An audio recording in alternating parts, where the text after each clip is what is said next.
Hello. Okay. I'm laughing because Rory, who is joining me, oh, I should probably add him. He just sent me a DM. How do I, okay. And so we're gonna, I asked him if we can talk about it. This is nervous laughter. Okay, Rory, I sent you, oh, there you go. I was just telling everyone that you just sent me this DM. I didn't say what it was, but I'm like laughing and it's nervous laughter and excited about what you just did.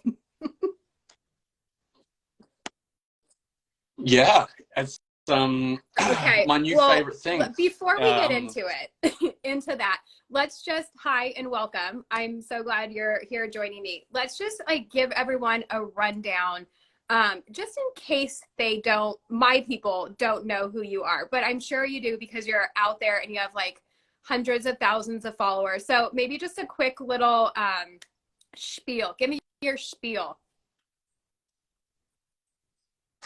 Cool. So I am. My name's Rory. I live in Australia, a place called Brisbane, and I started the carnivore journey to heal all these problems that I had. Don't know Yeah, if you you want me to can. go into that now or after, but yeah, basically like joint pain, fatigue, skin conditions, extreme food intolerances. I couldn't eat anything without reacting except for meats. And I had all these health challenges that were just really bothering me. And so I needed to do something about it and just decided to start documenting my carnivore journey, basically. And, tried a lot of things prior to it, but yeah, now I'm, past 100 days, and it's been literally the single most incredible thing I've done for my health. It's just the best I've felt in 13 years, which is crazy to think. And outside of me eating, mostly eat meat and doing what I did just before, which I'll share shortly, I am a content creator. So I make content. Well, I did make content for brands and businesses, and I did videography and social media marketing and all those sorts of things. But now I'm doing this full time, so I'm just wrapping up stuff with clients. And so yeah, I guess I'm Yes, a that's what we were meatfluencer called. now, an ex yeah, an ex-vegan turned I love it. How long meatfluencer, were which is you so vegan funny. for? Altogether, vegan and vegetarian for 2 years. It was spread out over a period of time. So yeah, I was vegan, I think, about 2 years altogether, and Okay. vegetarian for about And two. now, because I saw like when you're doing your videos, it's like carnivore gaps or gaps carnivore. So the whole gaps thing, did any doctor tell you to try and do gaps? Did you come on this on your own? And if you want to teach the people like what exactly gaps is, because I don't think gaps automatically means Perfect. carnivore, right? No, it's not exclusively carnivore. So I'm just trying to get a little bit better light. It's a bit ominous. So yeah, I'm doing different things to what a lot of people are doing on carnivore, right? So I'm not doing I've kind of shifted out of exclusively. I'm doing something called carnivore gaps, and it's based off the GAPS diet. And the GAPS diet was invented or created I don't know, a couple decades ago by Dr. Natasha Campbell McBride, and it's basically very heavy on meat stocks. It's probiotics, fermented foods, no starches, no grains. So it's basically like a more intense version of paleo. And it is very much focused on healing the gut and restoring health to the gut. And it's been very successful, obviously, as these things are for a lot of people. But it's it's very heavily focused on gut health and healing. And the creator of it, her son had learning disabilities and neurodivergent type things, and completely cured it through food and the GAPS diet. And she then started sharing it with her clients. So yeah, it's very animal based and very focused on animal based in the meat stocks and drinking daily. Meat stock is basically bone broth that's been cooked for about 3 hours instead of the long term. But what she discovered is that she wrote the book 20, 25 years ago or something, and then she discovered that like you look at how many health problems we've developed in 25 years, right? And she realized that some people couldn't tolerate the plants. They couldn't tolerate fiber, fermented foods, nothing like that. So they had to go carnivore, or what's called as no plant gaps. And so that's what I'm doing is, well, that's what I started, is like kind of like a combo between the GAPS diet and carnivore. And GAPS stands for gut and psychology syndrome, or gut and physiology syndrome. So that's what it stands for. So yeah, it's basically very heavy on the meat stocks, because meat stock and meat on the bone is the most healing food for your gut, very anti-inflammatory. They don't even recommend introducing like fried meats or grilled meats until, you know, like many phases down the track. So yeah, that's what I'm doing is that. And the goal was always to move on to full gaps, because, you know, I've had friends that were in a similar position to me, and they were able to actually move into eating normal foods, which I call like cheese. I can't eat cheese or dairy or stuff like that. I was like, man, I would love to be able to eat cheese again. And so if these people who were like me couldn't eat these things, and I'm like, that's it. And I just figured the best way to start was just carnivore, you know, because GAPS takes up a lot of time because you're fermenting and you're cooking meat stocks and stuff. So I was like, let's just do carnivore. Let's just do meat and salt water only. And my goodness, what a fantastic thing I've stumbled across. Isn't it great? There's a lot of us that love it for sure. Okay, so you're still strictly carnivore then? Okay, you've started reintroducing things? So I did 30 days on carnivore, and then I tried to start slowly reintroducing foods. So a lot of people do is they'll do carnivore and then they'll try their normal diet literally the day after, and they'll try multiple things straight away, which is a huge recipe disaster, like a huge disaster. So what I started to do was introduce things like egg and then wait 24 hours to see what happens.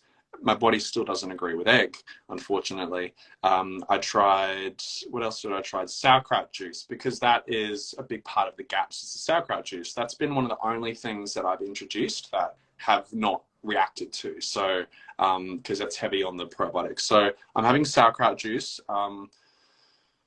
probably almost daily, I'd say, maybe about 3 tablespoons.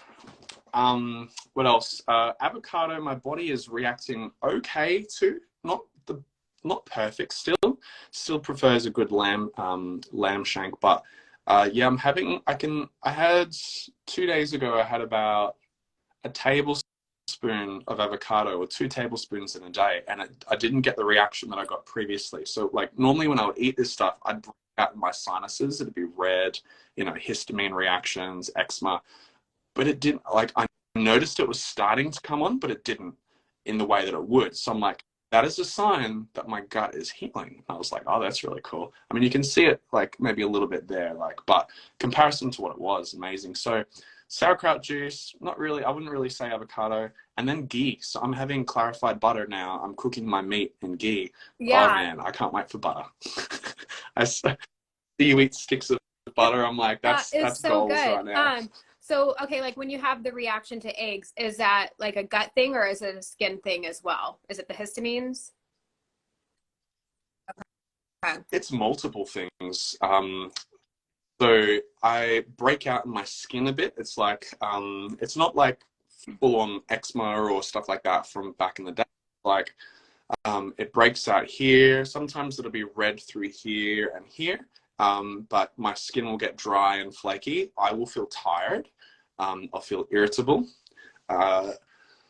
First time I did it, it basically was just like, it just emptied whatever was in my bowels. Not in a bad way, not in a running way either, but it just emptied stuff out of me. But now, yeah, I haven't really been game to try again. I've tried twice, and I just feel tired and heavy in my eyes and my head. And it's weird, like some people say it's placebo, but it's not, because why am I getting placebo effects from something that should be healthy versus, you know, I don't know, it just doesn't make sense. So yeah, I just it's and it affects my mental health as well. So I just feel a little bit erratic and all over the place, and it just doesn't sit right. So I know that because I stripped everything away except for meat, I know that when I try other things and I don't feel a certain way, it's because of that thing, you Yeah. know, which is a shame. But Okay. And yeah, now that's are what you happens with it. eating like all meats or just ruminant, or because I know you have like beef and lamb, but are you having other things?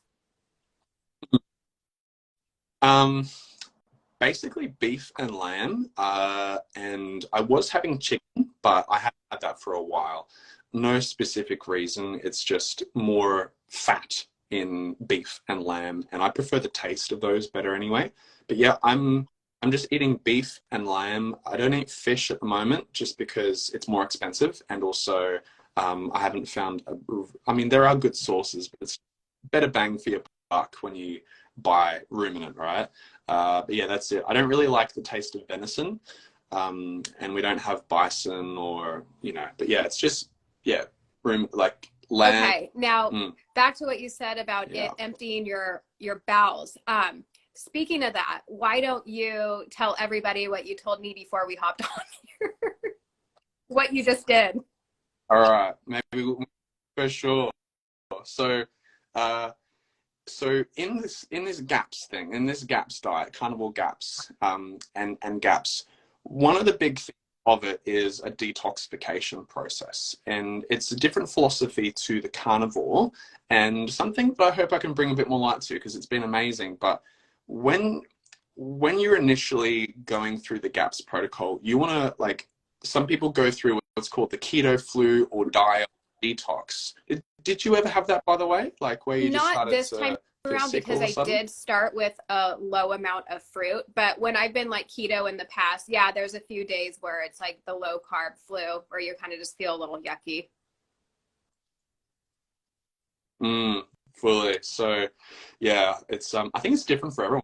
Like for me, about week 3, I got keto flu, candida die-off, GAPS diet, whatever you want to call it, within, yeah, about 3 weeks. And I felt like death. I felt like I literally was about to die. And I felt it coming on again. And I remember that a GAPS practitioner that I've been speaking with, and she said, you need to do enemas to basically support your body with this detoxification process. And some people like, don't worry about it. But I was like, I'm going to do it. Bought an enema kit, and I went into it. For those that don't know, an enema is basically you put water up your and you hold water, and it helps to flush out what's ever there. And you know, I'd had clonics a couple times before, and that was okay. It didn't change my life, but I wasn't on a protocol, and I was also eating all the foods that were triggering my body. But I had enema, and I had it because that night I was starting to feel those intense symptoms of like when I was having that die off and detoxification, and I was an absolute mental emotional mess. And I was like, I'm just going to do the enema tonight. So it was like 9 o'clock at night, and I got my enema kit ready, and you basically hang it above you, and you put a little tube in your bum, and you have this water filter into your butt, and it's really weird at first, but then I felt incredible. It was amazing. Like, it was just incredible. And I was like, okay, I'm going to keep going with this and see how we go. So I'm doing daily enemas, and part of the thing is coffee enemas as well. So, by the way, g'day to everyone that's And joining. It's so who's good to see you all enjoying here. their morning cup of coffee or afternoon and listening to this coffee enema. I love it. Yeah, it's my new favorite thing to talk about. The coffee enemas, I won't go too much into the benefits because I'm not really great at talking about benefits and science. I just kind of share my journey. But the coffee enemas are so good for things like your liver, which my liver was like overworking as you kind of shift things in, and I just really needed to move things out. So the coffee enema, my goodness, I like. I've had sinus issues, and I was told that I needed to get sinus surgery, and carnivore didn't fix it, and neither did carnivore GAPS. But when I started having coffee enemas, my sinuses have cleared for the first time in years. I can breathe way better. It's incredible. And but I started to have these like intense, like histamine, rash reactions and stuff all here. It was like worse than it had been since starting, and it's because my body was apparently getting rid of stuff. Yeah, so that's, I don't know. I think that answers the question. Like, so I've been doing coffee enemas daily for almost 3 weeks. I'm going to stop at day 30, and do like I did coffee enemas for 30 days video, but, you know, and I've been taking activated charcoal and bentonite clay, and I passed gallstones as well. So, I got rid of those, and that's a good sign.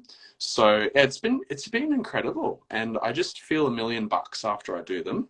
Yeah, it's my favorite part of the day, because everyone knows to leave me alone, and I'm doing my coffee enemas, and yeah, and it helps with my nervous system regulating, and I just feel clear. So it'll be interesting to see what happens to my bowel movements afterwards. Will it return to normal? Will it is my body reliant on them? I don't know, but we'll see. So that's my coffee enema experience. So I wake up, and instead of having a cup of coffee, You just put have in it my in bowl. the other hole. Someone's asking what clay stuff. Was it benza something? Oh yeah, sorry, we've No worries. got a meat delivery. Do you need to go grab it? Sorry, one sec. Yeah.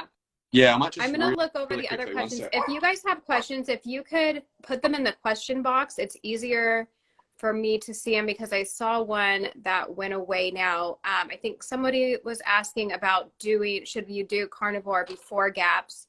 So I'll let him answer that, since he knows more about gaps. I would say maybe yes, have carnivore be the ultimate elimination and then introduce gaps, but we will see what he says. And what else was there? There was another one that popped in. Hi, Jen. Nice. And someone else. Okay, so I'm having everyone, hopefully moving forward, can put the questions in the question box, but somebody was asking, would you recommend someone doing carnivore first and then slowly going into like a normal GAPS diet? Great question. I think it depends on the individual. So some people start out on the full GAPS diet, and there's different phases, right? Um, if your health is not compromised like mine is, and if you're just looking for a way to kind of like help your body a bit, that might work for you. But in my experience, and from what I've seen from a lot of people, and again, it depends what you're dealing with, going carnivore and then slowly moving into gaps is incredible, because as like if you strip everything back and you know exactly what your body is reacting to as you slowly introduce it, you're going to feel so much more empowered, as opposed to, I'm eating healthy, but why do I feel like crap? Which is what I was doing. I was eating what you would call healthy. So yeah, for sure. And yeah, big on the meat stocks. So definitely crank those meat stocks even when you're doing the carnivore. But yeah, it's been, I mean, I can only speak from experience, but from what I've seen and heard, I think it's a great way to do it, you know, and, but make sure you Yeah, slowly I introduce agree. if you're doing that. But, it's, Yeah, just because like they say, carnivore is the ultimate elimination diet, so it doesn't hurt to do that first. Ronnie, let me know. Ronnie's saying since her first 2 COVID shots, she hasn't been able to smell or taste. She said she'll try anything to get it back. I feel like that popped up when you were talking about the enema, but I'd be curious, Ronnie, if you're carnivore already, or not, because I've heard of people turning to carnivore after issues with either the shot or just having the virus and having issues from that. So I'd be curious to hear what she said. What are you guys talking about? We are talking about carnivore, gaps, and putting coffee up our ass. Or he is. What about for 30 days? For what about 30 days? Was that, sorry, missed the beginning part. Now my whole thing's shaking. but what I'll also say to the person, sorry, I didn't catch their name, but if you're having troubles with sinus and smell and everything like that, maybe look into a coffee enema, like, because it'll help literally your body just process and get rid of stuff that's bothering you, and that cleared my sinuses. But I don't know. And It's yeah, someone personal wanting to know where preference. they could learn more about coffee enema and the charcoal and the clay that you're doing. Perfect. So I'm working on some videos around that. Next week, I think I'll be filming it. So feel free to follow along. But if you just go to some friends of mine, I think it's wellbellyhealth.com.au. Or yeah, if you just Google Well Belly Health, they've got information. I think about that. Otherwise, gapsdiet.com, I think, has it. But you can hang on, wait for that. And I've got like an entertaining video coming out in the next week about those things. But the activated charcoal pulls, draws out from your body. Bentonite clay helps to move it through, and then the enema helps to like get rid of it all. So I'm having those on top of everything that I'm doing with the carnivore as well. I forgot to mention. But yeah, it's coming Awesome. soon. Okay, we It's have coming soon. questions in the box that say we Yeah. said what the clay is. Someone is asking, oh, this is from, oh, I forgot when I asked the question in stories, they pop up in here now. Okay, what to do if I can't eat dairy because I have a casein intolerance? You don't need dairy to Mm, thrive eating this way. I mean, I'm sad for you because it's delicious. But yeah, no, it's not necessary. yeah. Absolutely. And some people thrive without it. And, like for me, I've been dairy intolerant my whole life since diagnosed since I was like 4 or something like that. I'd keep eating cheese though. It didn't stop me for a long time. But, recently I've been reintroduced little bit by little bit ghee, right? And my body does okay with it, which is incredible. So, my advice would be to just cut it out completely and do like a gut heal, like lots of meat stocks into what you're doing, and take your time without it, and then just slowly try and introduce ghee first before you go crazy with butter or anything like that. But again, you don't necessarily, like, you can thrive without it. We've Yeah, seen many people do that. another So thing, yeah, now that you mentioned ghee, yeah, I because feel obviously that has less of the milk protein in it. Some people have success eating raw dairy or goat's milk. So if you really wanted to introduce dairy and give that a shot, I would try raw. So it would be unpasteurized. It's illegal in a lot of states, but I do know like hard cheeses, like Costco has a Gruyere that says made from raw milk. So while it's not like being promoted as a raw cheese, that might be helpful. Or goat's milk, I hear people can tolerate that a little bit easier. mm, Um, oh, go ahead. point. And even for uh, part of GAPS is you do fermented dairy. So if you start with you'd have to kind of do it yourself or find like a good thing, but you start like Courtney said, with raw milk or raw butter or raw cheese, and even ferment it and start with yogurt. But yeah, it's a Okay, process. someone's Yeah. wondering, oh, this was the 30-day thing. Okay, how long should they do carnivore diet at first before they introduce the gaps? And she's wondering 30 days or not. It's hard. I mean, I'm not a medical dude. I'm not a practitioner, so I can really speak from what I've learned and experienced. But what I'll say is that it's different for everyone. So for me, I didn't really start feeling good until 6 weeks in. And, so the 30 days is a bit more trendy, and it's a bit more like doable mentally than like doing 6 weeks. I would recommend starting with 6 weeks, and kind of see how you go. Have that in mind, because you'll start to see the benefits from there. With gaps and carnivore gaps, there's I think 6 stages of the intro phase. So you slowly introduce things of the different phases. Some people move through the phases really quickly, and some people do it slowly depending on what you're at to. So it's individual for you. I would give it a go for 6 weeks based on my experience, and then slowly start going through the phases.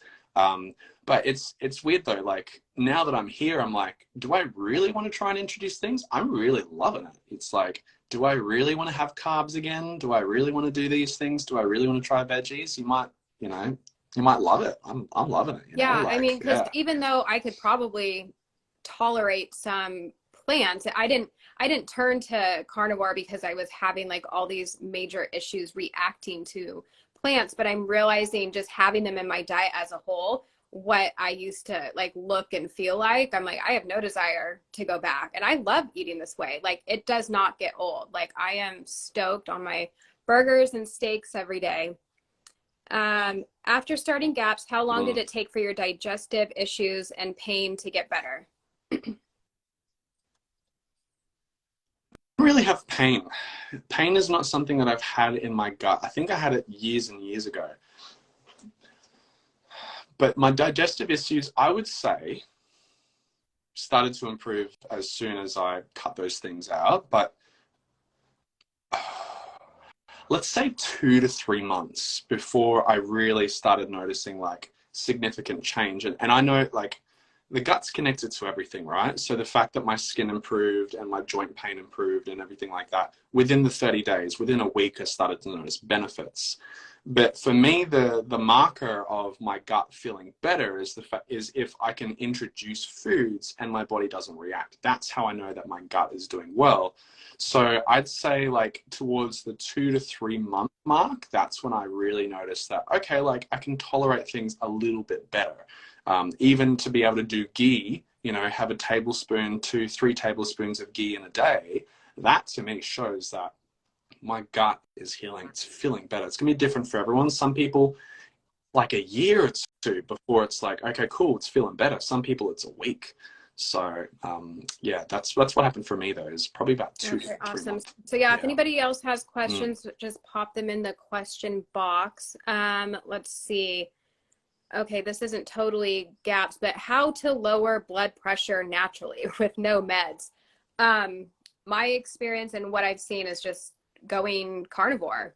I'm sure even keto would probably do that. I don't know. Did you have any blood pressure issues before eating this way?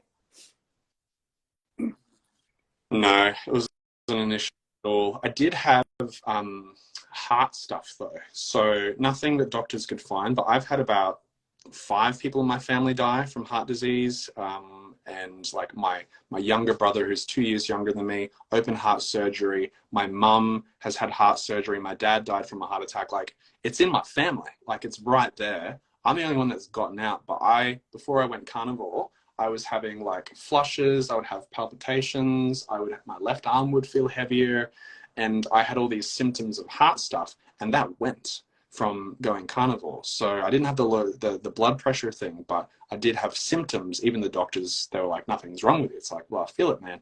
So that definitely helped, which is I didn't even do it for that. So that's a benefit. So, you know, yeah, I can only speak from my experience around that. But I've seen a lot of people lower their blood pressure. It might, like, I've seen also, you've probably seen this too. It's like people get started and some things might feel worse initially, it gets worse before it gets better. But then when your body Yeah. adjusts, then it's like, hey, Yeah. Well, let's that's go. crazy about all the heart stuff. And people would think eating this way, and they do think because they say it to us all the time, eating this way will cause heart disease and heart issues. And that's really not the case. So if anyone's curious in eating this way and that's a concern, I would definitely check out Dr. Ovadia. He's on Instagram. It's Ovadia Heart Health. I've interviewed him. He's on my YouTube channel. He has a book called Stay Off My Operating Table, which is a super easy read. Usually it's like within grasp. I would have grabbed it. And he promotes a carnivore diet, and so to ease anybody's worries about cholesterol and heart disease and all that, I would check him out if that's the one thing that's holding you back from living your best life, eating this way. Fully. And the author of the GAPS diet, she has a book called Put Your Heart in Your Mouth, and it talks about animal-based eating to reverse heart disease as well. So it's like, it's a thing. I think we were just lied to a very long time ago, and it's just become part of normal literature. It goes against right? everything we've been told the last handful of years, because it all comes down to money. Really quick before I go back to a previous question, Karen says she was on blood pressure meds for years, plus cholesterol meds, and low carb got her off of them. But 2 years of eating carnivore has taken her to the next level at age 63. That's awesome. And Karen's awesome. I just got to meet her in person a couple weeks ago in Vegas at the meetup. Okay, weight gain after starting antidepressants, and it's a struggle to lose a single pound.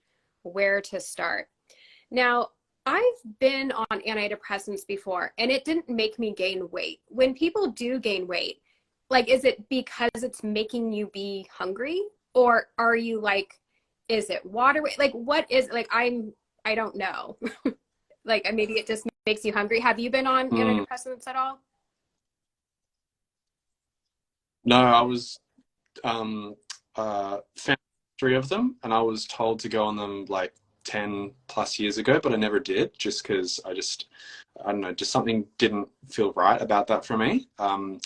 And some people need to get on them, to do that. So do whatever you need to, but it can affect multiple things. It can affect your hormones. It can affect the way that your nervous system regulates, the way that your body processes food. So something that might happen sometimes is if you're on them, you might not you might eat more, or you might eat different foods, or your body might react differently. I'd say it's largely like a hormonal thing from what I've read around it and how your body responds. It's like being on the pill, right? Birth control, your body completely does a different thing. Where to start? I'm a big proponent on the gaps, obviously, and it's been very successful for people that have had mental type things like that. It started off as a mental diet, right? That helped to reverse a lot of these things. So I would focus on stuff that actually helps around that. So check out the GAPS diet book, but things that can heal the gut, that support the gut, like meat, stock, fermented foods, those sorts of things. If you're not doing that in carnivore form, maybe you don't have to do fermented foods, but the meat stock is incredibly inflammatory and healing, even for the brain and stuff as well. And it can help with the regulation around stuff. So that's where I would start. But I would look into, prioritizing, figuring out how you can get off those, when the time is right and everything. And I'm not a doctor, obviously, but check in, work with the practitioner and stuff. But your body could be reacting to that. And then I would also look at your macros and what you're eating. Like, are you eating dairy? Are you eating eggs? Maybe your body is not liking that. Like, there's multiple factors, but I would just get, just starting with where you're at, you're doing a great job, and just 1% better every day, and just focus on that. Focus on 1% better every day. What can you do? That's kind of my best generalist advice. I think that's all great. So I'll add just a little bit more, because I did come off of my Zoloft after a few months of eating this way. So I will say, baby steps, nothing wrong in easing into anything. And I'm not saying like you need to go strict carnivore, but I would definitely focus on ditching the carbs and the sugar. I think that's what's causing a lot of issues and inflammation, and having mental issues is inflammation in the brain. So I would definitely start with that. GAPS would be great. Like anything to just wean you off of those carbs and sugar. Play around with keto. Try carnivore if you want. So I would definitely start with that. And even if you did go carnivore, use it as an elimination diet, and then add things back in if you don't want to be strict carnivore, and see how you feel. But I could tell a shift. I want to say I started out animal based, so I was coming from a low carb place. So I was mindful of that. I probably had 50 to 75 carbs for the first 5 weeks. So not in ketosis, but mindful of that. And then I went strict carnivore. So, and I would say probably around that time, even though I was still eating the carbs, I felt a shift. So yeah, I would just start weaning down the carbs as much as you can.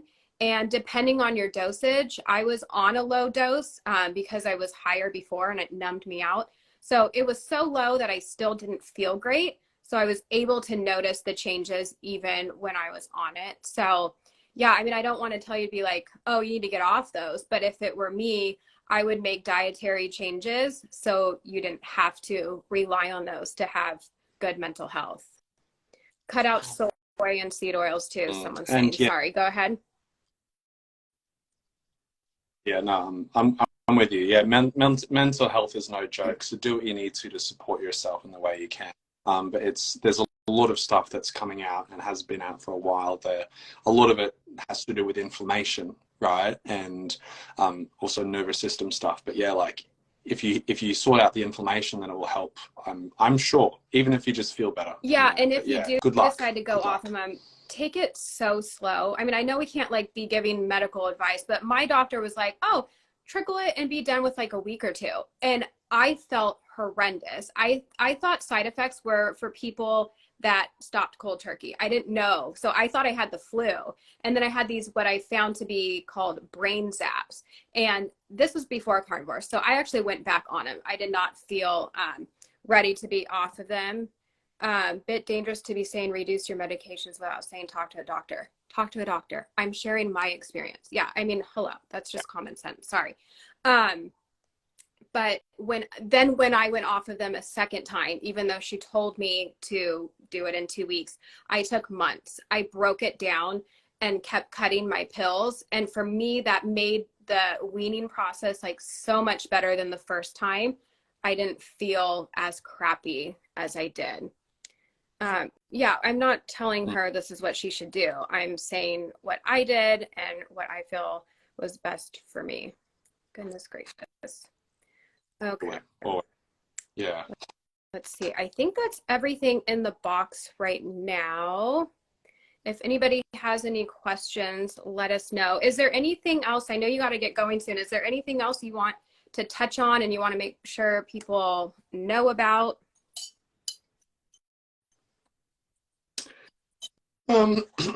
No, I think it's just so great that we're all having conversations about this stuff and that so many people are open to talk about this and that people are healing and people are feeling better. Like, I'm just so excited, and everyone in this community that I've come across is just incredibly kind and open.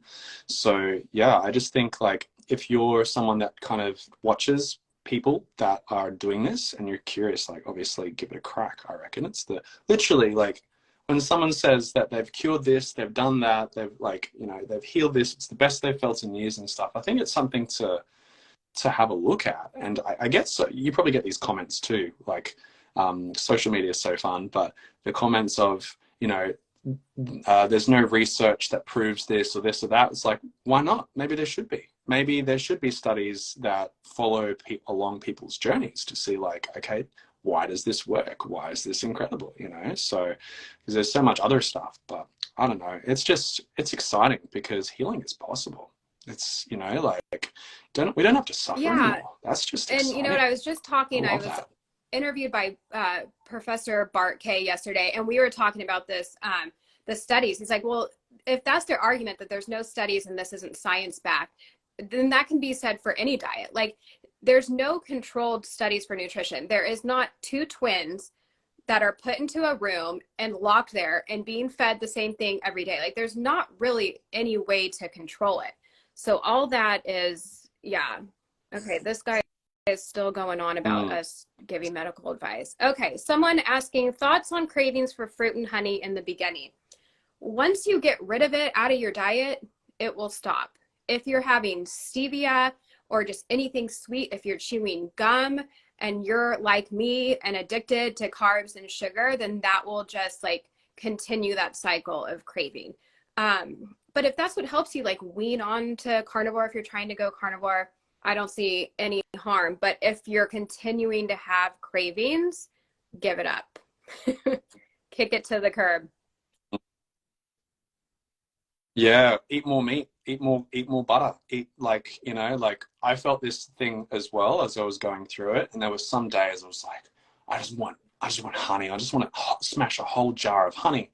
And I would just eat more meat. I would be like, all right, and just make sure that you're prepared. And eventually the cravings do go away, and then they might come back, but just make sure you've got backups, you know, like, if you need jerky, or if you need dehydrated meat, carnivore crisps, whatever you need to do, just have it, you know, like eggs on that. Just do what you need to, because then the cravings go and you're like, man, you don't really miss carbs, do you? And it's like, Yeah. Okay. And if you need something So, in yeah. the moment, like you said, eat more meat or eat fat, you can always take a bite of butter, a sprinkle of salt on your tongue, or drink some salt water can help. I find like a bubbly water is kind of fun, because sometimes like your mouth might want something.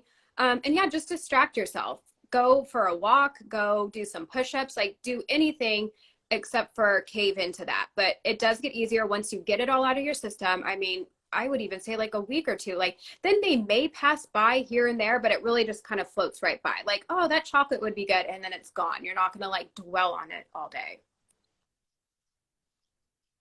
Fully. And if you are going to go for carbs, like, and you really need to, and you just need to give into that, like, just make sure it's like honey or fruit, you know, low carb fruit, just, you know, but like we said, just go for it. You'll be fine. Okay, You we know, got a you'll few figure more it out. things. We are each our own experiment. So many similar results among us ketovores. Yeah, it's all about experimenting and seeing what works best for you. And that's fun. I think it's fun to try different things. It's Okay, so I guess experimental. that's it on the questions. They're just talking amongst themselves in there. Oh, one more in the box. Let's see, and then we'll end with this. Okay. How do we get people we love on board? My mother-in-law and father-in-law are so inflamed and sick. How do I get them on board?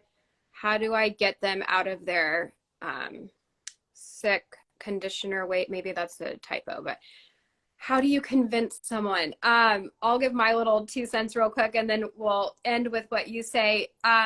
Nobody's going to want to hear your opinion unless they're asking for it.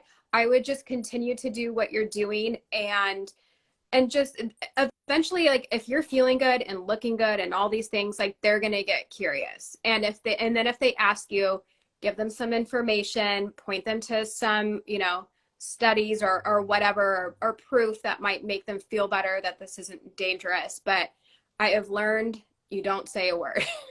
What are your thoughts, Rory?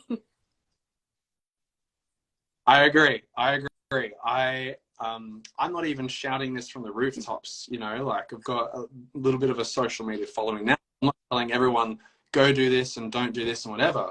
What I've found is that by me doing this, holding my tongue, right, and just showing the results, people, like my family, is naturally like, oh, okay, well, I'm going to have more of this, or I'm going to cut out this, or I'm going to do that. They naturally will be interested. It's like think of preachy vegans, right? Like I've just used it as a term. I don't want to box anyone, but you think if someone's like, hey, you need to cut out animals, and because you're going to say it, and they just like bash you for it, you're never going to want to do that. Or like if people come knocking on your door and they want to like and you're in defense, like you're not going to be interested. So I think the first thing is be the example, eat really well, be kind, be open. If people ask about it, talk about it, and also we can't fix people. We can't fix anyone. We are not responsible for anyone else's health except for ours. And if we've got kids, for them until they're old enough to do it themselves. So we can't fix everyone. We can't save everyone. Save yourself. If you want to drop hints, maybe make stuff for them. Maybe make some things, like add stuff in, and yeah, be inclusive, and cook stuff for them. Make them meat stock. Make them delicious meat meals. Just maybe give them a gift of a stick of butter. I don't know. But just like I was at a family function in. Had a couple around the time of Christmas and stuff like that. And I rocked up with my meat stock and my lamb, and I said, hey, I'm sorry I can't eat anything because I'm on a really strict thing right now to heal my body. And like, oh, but you eat organic and you're healthy, and like, why do you have all these health problems? And I explained, I was like, well, this is it. And I'm trying this and I'm seeing how it goes and I'm feeling good. So it's like the more open heart, the more open you are about it, the more open people will be. That's been my experience. And if they see you thriving, then they might be interested or not, or you could sit them down and try and lecture them down their ear. But Yeah, that's never that been won't be effective. well received. Yeah, just lead by example. If they ask, tell them about it. Have them over for dinner and cook them a bunch of different meats and be like, here's what we're having. We've been eating this and we feel amazing. And leave it at that. If they're like, oh, where are the vegetables? And Mm, you can just be like, you know what? I feel better without them. My gut feels better, or whatever health benefits you've had from ditching the plants. And of course they'll be like, well, what about all your vitamins and minerals? So, back yourself up with some information where you could be like, oh, well, meat has all you need and they're more bioavailable and blah, blah, blah, blah, blah.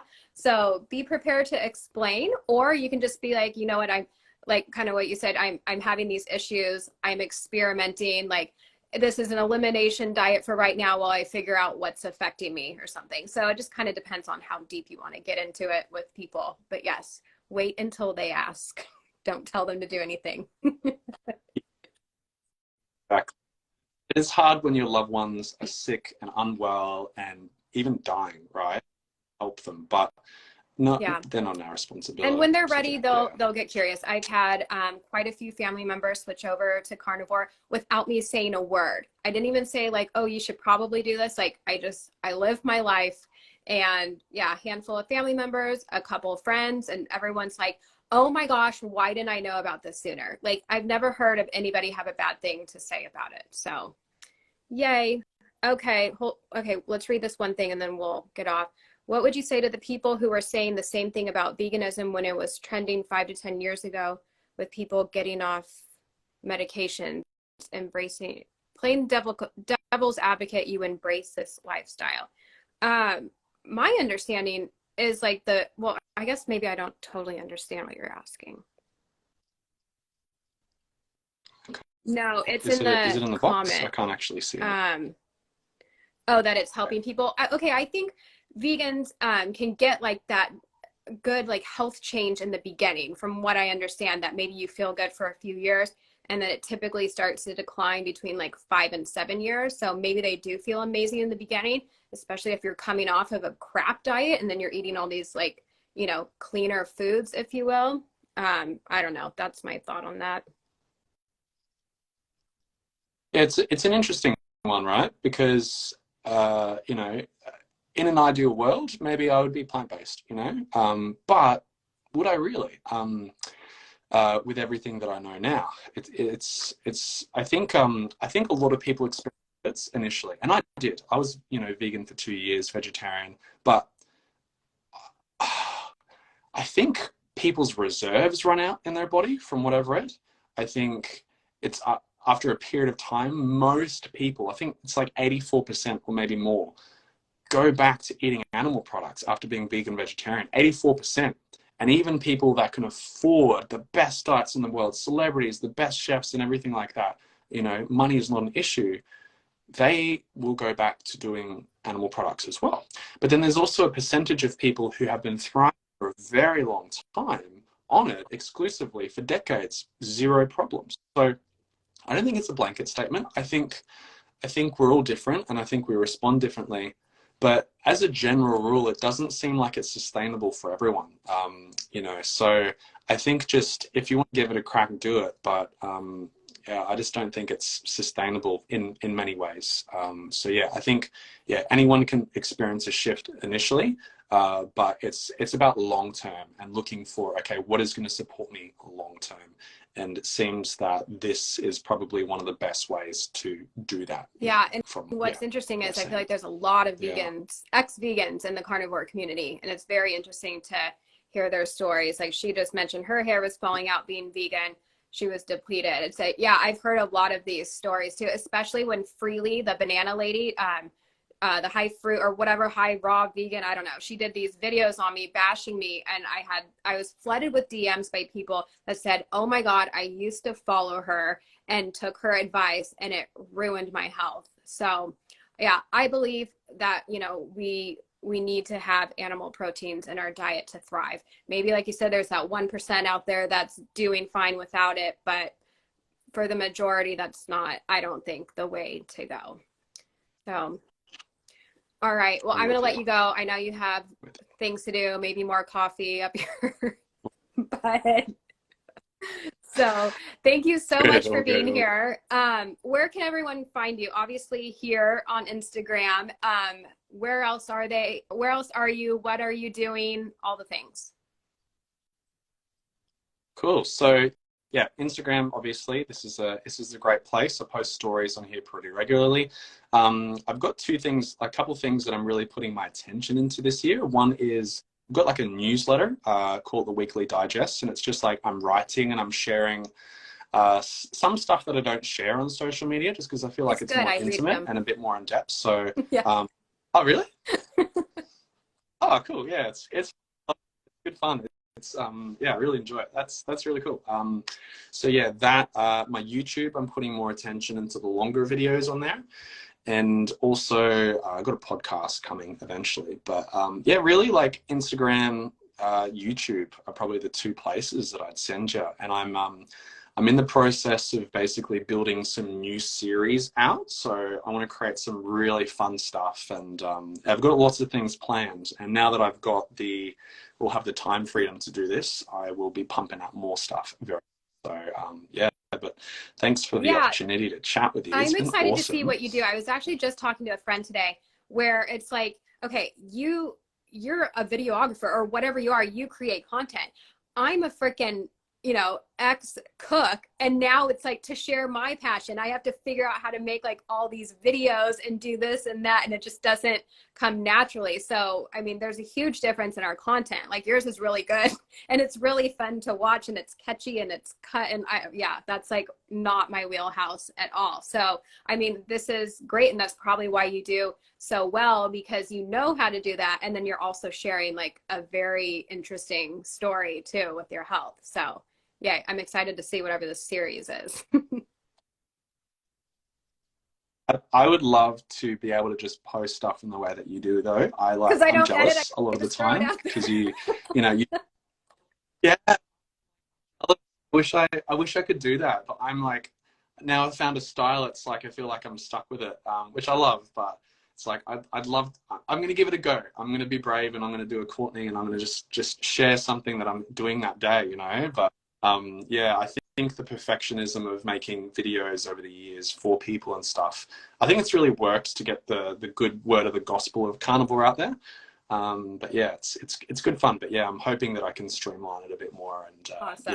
have a bit more fun. Cool. Yeah. Okay. Well, yay. So Thanks so much. Whoever's just catching the end and wants to watch the beginning, I will put this up on my YouTube. And yeah, thanks everyone for being here. Thank you, Rory. I'm excited we finally got to connect. For those that don't know, because Rory's kind of new to this, it's been like a few months or so, but we met because we were both in the clip of a video on Inside Edition, and I'm like, who is this kid? And he had so many followers. I'm like, how did I not know he existed? But that was, I think you were only like a few weeks in at the time, right, on this? yep, I did the numbers right because I was just a dude before that. I'm still just a dude, but 400,000 a couple of months, which is insane. We all want that to happen, but it was just a shock to me. It still is. But now we're both as seen on Dr. Phil as well. Yes, I forgot to change my bio and add that in there. So funny. Yeah, you went viral quickly, which is cool. Like, yay, team meat. I'm glad like you are now part of our little community, getting the message out there, and yay. So, okay, I will let you go. Thank you so much. All righty. Bye, everyone. No worries. Chat soon. See you guys.